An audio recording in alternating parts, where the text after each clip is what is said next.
ज्ञानवाणी का नव उपहार पहुंची शिक्षा के द्वार, पढ़ी लिखी और बनी कुशल, ज्ञानवाणी का उद्देश्य सफल। ज्ञानवाणी।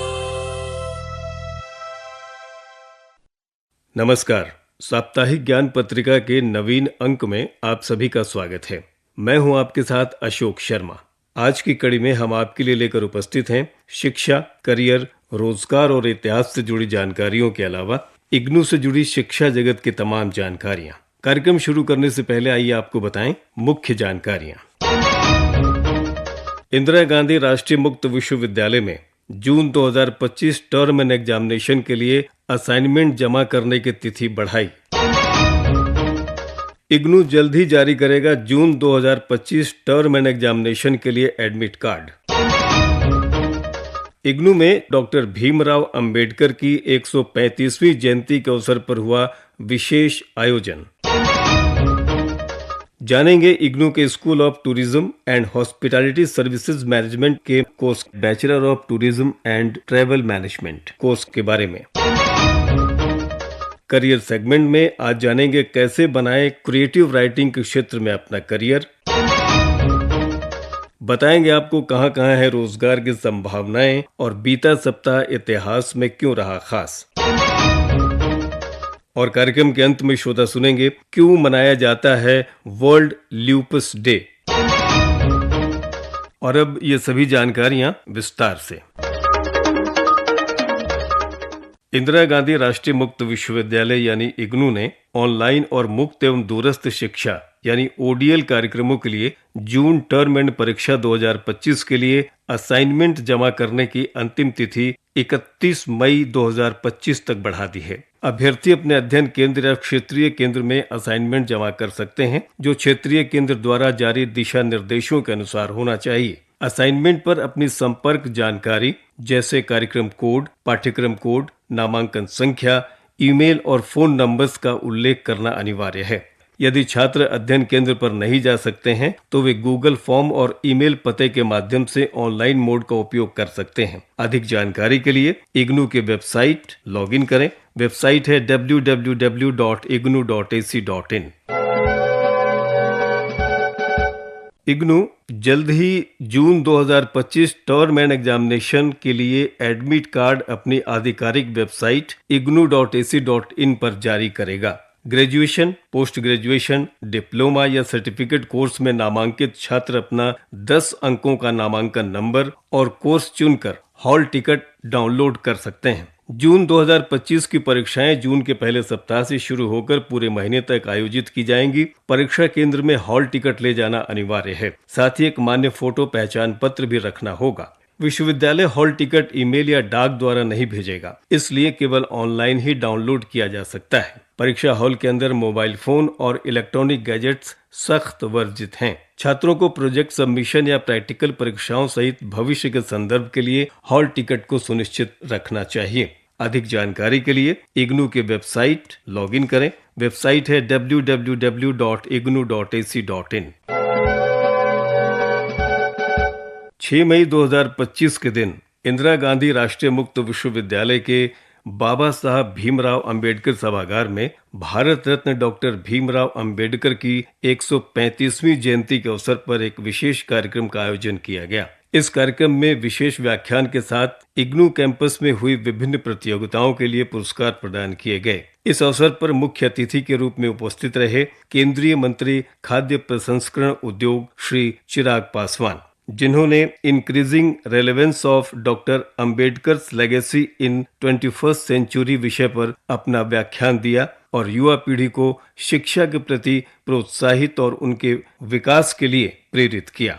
आज जब हम लोग डॉक्टर बाबा साहेब भीमराव अंबेडकर जी के विचारों का स्मरण करने के लिए यहाँ पर एकत्रित हुए हैं, मुझे खुशी इस बात की है कि जिस तरीके से इग्नू के द्वारा एक लंबे समय तक एक दिवसीय कार्यक्रम ना रखते हुए जो ये श्रृंखला तैयार की गई है और जिस खूबसूरती से बाबा साहेब की सोच, उनके विचारों को बच्चों के जहन में इतनी सरलता, इतनी सहजता से उन्होंने डालने का काम किया।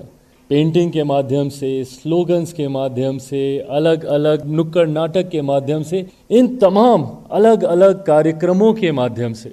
और ये ज़रूरी है, जिस तरीके से देश बदल रहा है, दुनिया बदल रही है, समाज बदल रहा है, इस बात की चिंता हम सबको होनी चाहिए कि क्या हम उन विचारों को अपनी आने वाली पीढ़ी में उतनी खूबसूरती से संजो पा रहे हैं जिस खूबसूरती से संभवतः हमारी पिछली पीढ़ी ने, हमारे पूर्वजों ने हम लोगों को समर्पित करके गए।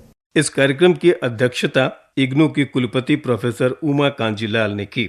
इस अवसर पर 1 महीने तक बाबा साहब के जीवन पर अलग अलग प्रतियोगिताओं का आयोजन किया गया और 6 मई के दिन प्रतियोगियों को पुरस्कृत किया गया, जिसमें पोस्टर मेकिंग प्रतियोगिता में प्रथम पुरस्कार मिला बालिका आदित्रि सिंह को। आइए जानते हैं इनकी क्या प्रतिक्रिया रही। मेरा नाम आदित्रि सिंह है। मैं कक्षा 5 की छात्रा हूँ।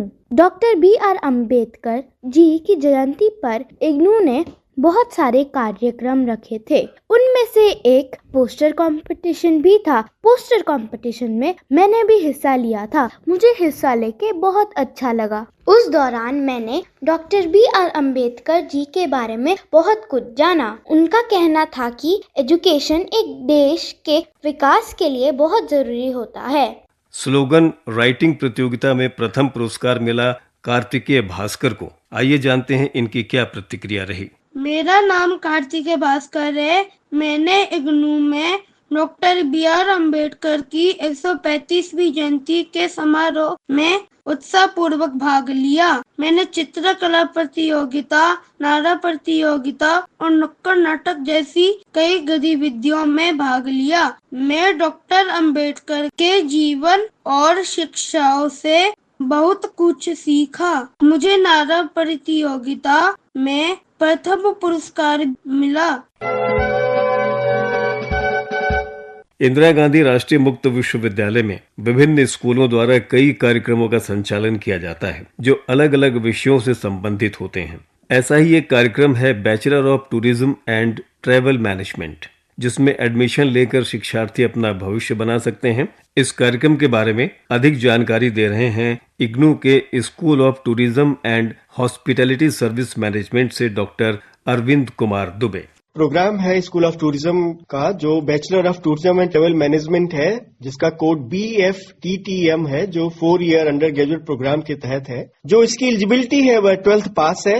अगर आपने 12th पास किया हो या इसको इक्विवेलेंट अगर कोई सर्टिफिकेट है, इसमें एडमिशन ले सकते हैं।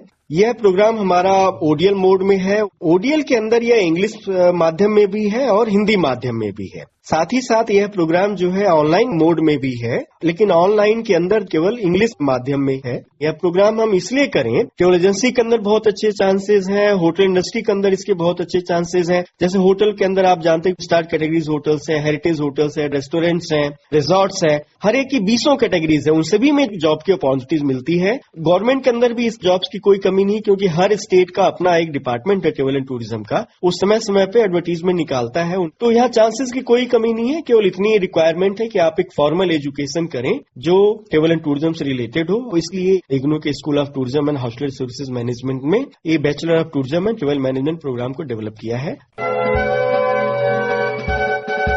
ये थी शिक्षा संबंधित जानकारियां। आप सुन रहे हैं साप्ताहिक ज्ञान पत्रिका कार्यक्रम FM 105.6 मेगाहर्ट्ज ज्ञानवाणी दिल्ली से।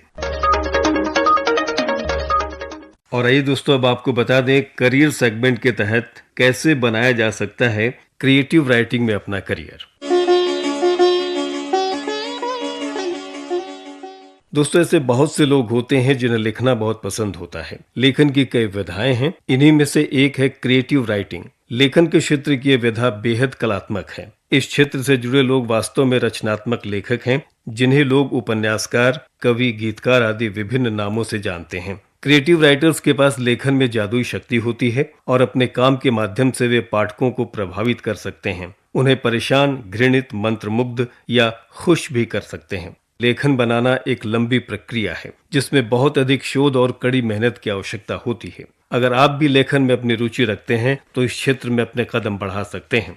रचनात्मक लेखन वो लेखन है जिसमें एक लेखक का उद्देश्य गद्य और काव्य छंदों के माध्यम से अपनी भावनाओं और विचारों को व्यक्त करना है। विभिन्न तरह के लेखन जैसे उपन्यास, कविता, कहानी, नाटक, आत्मकथा, पटकथा, लेखन, कॉपी लेखन आदि को रचनात्मक लेखन कहा जाता है। रचनात्मक लेखन एक ऐसा क्षेत्र है जिसमें प्राकृतिक दुनिया के चित्र बनाने के लिए बहुत अधिक कल्पना, अवलोकन और एक जन्मजात क्षमता की आवश्यकता होती है। विभिन्न विषयों और शैलियों पर लेख पढ़कर एक अच्छा लेखक बन सकता है। ये हर तरह से जीवन का अनुभव करना और बहुत सारे मुहावरों, लहजों और स्थानीय भावों को सीखना और सुनना है। वैसे तो क्रिएटिव राइटिंग कुछ लोगों को जन्मजात उपहार में मिलती है, लेकिन रचनात्मक लेखन में कोर्स करके कोई भी अपने लेखन कौशल में सुधार कर सकता है। करियर एक्सपर्ट का कहना है कि रचनात्मक लेखन के क्षेत्र में किसी औपचारिक शिक्षा की विशेष आवश्यकता नहीं है। आपकी कल्पना और रचनात्मकता के साथ लिखने की क्षमता ही आपके भविष्य के मार्ग को प्रशस्त करती है।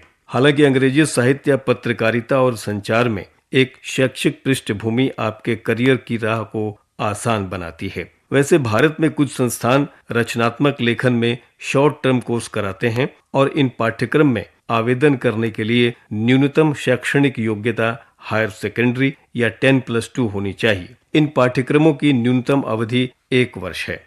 क्रिएटिव राइटर्स के पास अवसरों की कोई कमी नहीं है। करियर एक्सपर्ट की माने तो आप अपनी रुचि के अनुसार उपन्यास से लेकर संस्मरण, कविता, गीत, साइंस फिक्शन, रोमांस, स्क्रिप्ट आदि लिख सकते हैं। इसके अलावा आप पत्र पत्रिकाओं और समाचार पत्रों आदि के लिए रिपोर्ट, साक्षात्कार, आलोचना और समीक्षाएं लिख सकते हैं। साथ ही रचनात्मक लेखन वेबसाइटों के लिए भी कंटेंट लिख सकते हैं या प्रिंट मीडिया के लिए लेख बना सकते हैं। आप किसी भी एक संस्थान से जुड़कर कार्य कर सकते हैं या फिर अलग अलग स्थानों के लिए फ्रीलांसिंग भी कर सकते हैं। तो ये थी जानकारी कि किस तरह आप बना सकते हैं क्रिएटिव राइटिंग में अपना करियर। साप्ताहिक ज्ञान पत्रिका कार्यक्रम ज्ञानवाणी दिल्ली से आप सुन रहे हैं FM 105.6 मेगाहर्ट्ज पर। और आइए दोस्तों, अब आपको बता दें कहां हैं रोजगार के अवसर। केनरा बैंक में ट्रेनीज के पोस्ट के लिए आवेदन आमंत्रित किए गए हैं। आवेदन की अंतिम तिथि है 31 मई 2025। अधिक जानकारी के लिए संस्थान की वेबसाइट लॉगिन करें www.canarabank.com। IRCON यानी the Indian railway construction international में मैनेजर और असिस्टेंट मैनेजर आदि पदों के लिए आवेदन मांगे गए हैं। आवेदन करने की अंतिम तारीख है 30 मई 2025। संस्थान की वेबसाइट है www.ircon.org। DMRC यानी the Delhi metro rail corporation में जूनियर इंजीनियर्स के पदों के लिए आवेदन आमंत्रित किए गए हैं। 22 मई 2025 तक आप आवेदन कर सकते हैं। संस्थान की वेबसाइट है www.delhimetrorail.com। ये थी जानकारी कहां हैं रोजगार की संभावनाएं। साप्ताहिक ज्ञान पत्रिका कार्यक्रम ज्ञानवाणी दिल्ली से आप सुन रहे हैं FM 105.6 मेगाहर्ट्ज पर। और आइए अब आपको बता दें बीता सप्ताह इतिहास में क्यों रहा खास। 4 मई 1767 में प्रसिद्ध कवि तथा कर्नाटक संगीत के संगीतज्ञ त्यागराज का जन्म हुआ। 5 मई 2017 को इसरो ने दक्षिण एशिया उपग्रह का सफलतापूर्वक अंतरिक्ष में प्रक्षेपण किया।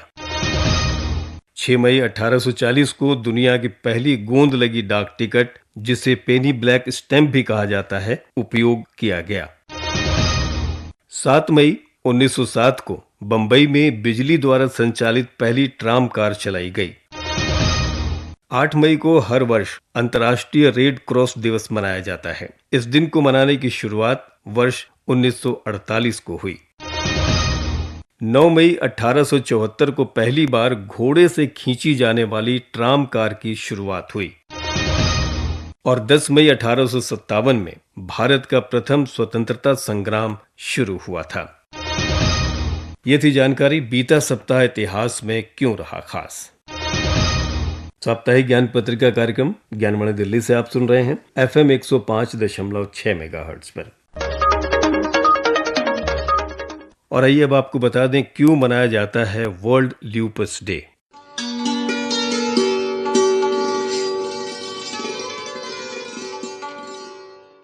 दुनिया भर में करोड़ों लोग अलग अलग बीमारियों से जूझ रहे हैं। इनमें से कई ऐसी बीमारियां होती हैं जिनका कोई सटीक इलाज नहीं है। सही समय पर इन डिजीज का पता लग जाए तो कुछ हद तक राहत मिल सकती है। इनमें से एक है ल्यूपस डिजीज। विश्व में ल्यूपस डिजीज से लाखों लोग परेशान हैं। भारत में भी तमाम लोग इस बीमारी का शिकार हो चुके हैं। हर साल ल्यूपस के बारे में जागरूकता फैलाने के लिए वर्ल्ड ल्यूपस डे हर वर्ष 10 मई के दिन मनाया जाता है। इस खास दिन के मौके पर हम आपको बताएं शरीर के अंगों को कैसे प्रभावित करती है ये बीमारी। ल्यूपस लंबे समय तक चलने वाली एक ऑटो इम्यून्स बीमारी है। इस बीमारी से पीड़ित होने पर शरीर का इम्यून सिस्टम स्वस्थ टिश्यू पर हमला शुरू कर देता है। ल्यूपस डिजीज कई तरह की होती है, जिनका किडनी, फेफड़े, नर्वस सिस्टम, खून की धमनियां और हार्ट हेल्थ पर बुरा असर होता है। इस बीमारी से बॉडी के प्रमुख अंग डैमेज होने के खतरे बढ़ जाते हैं। इन अंगों के फंक्शनिंग में गड़बड़ी आने पर शरीर का पूरा सिस्टम बिगड़ जाता है। ऐसे में जरूरी है कि ल्यूपस बीमारी का सही समय पर इलाज कराया जाए। ये डिजीज स्किन, पेट, मसल्स, जॉइंट्स और बालों को भी प्रभावित कर सकती है। तो हमें जरूरत है इस बीमारी से सचेत रहने की और जागरूक रहने की, साथ ही दूसरों को भी इस बीमारी के प्रति सचेत और जागरूक करने की। ये थी जानकारी क्यों मनाया जाता है वर्ल्ड ल्यूपस डे।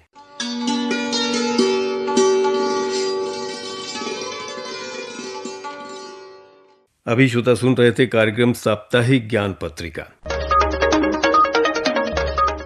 आज के अंक में तकनीकी सहयोग रहा PR सैमल और जयप्रकाश का।